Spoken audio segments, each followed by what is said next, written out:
குறும்பா சமுதாய மக்களை அவதூறாக பேசிய வழக்கறிஞர் மீது நடவடிக்கை எடுக்க கோரி கோவை மாவட்ட காவல் கண்காணிப்பாளர் அலுவலகத்தில் புகார் மனு. கோவை மாவட்ட காவல் கண்காணிப்பாளர் அலுவலகத்தில் மேட்டுப்பாளையத்தைச் சேர்ந்த சமூக ஆர்வலரும் சமூக நீதி பேரவையைச் சேர்ந்த லோகநாதன் என்பவர் மற்றும் பொதுமக்கள் இணைந்து மனு ஒன்றை வழங்கியுள்ளனர்.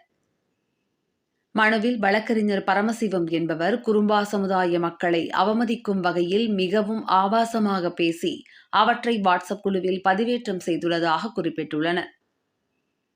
தமிழகத்தில் குறிப்பிட்ட சமுதாய மக்களிடையே பதட்டத்தை ஏற்படுத்தும் வகையில் வழக்கறிஞர் பரமசிவம் பேசியுள்ள ஆடியோவிற்கான ஆதாரத்தையும் இணைத்துள்ளதாகவும், தமிழகம் முழுவதும் உள்ள குறும்பா சமுதாய மக்களை அவமதிக்கும் வகையில் பேசியுள்ள வழக்கறிஞர் பரமசிவம் மீது உரிய நடவடிக்கை எடுக்க கோரி மனுவில் தெரிவித்துள்ளனர்.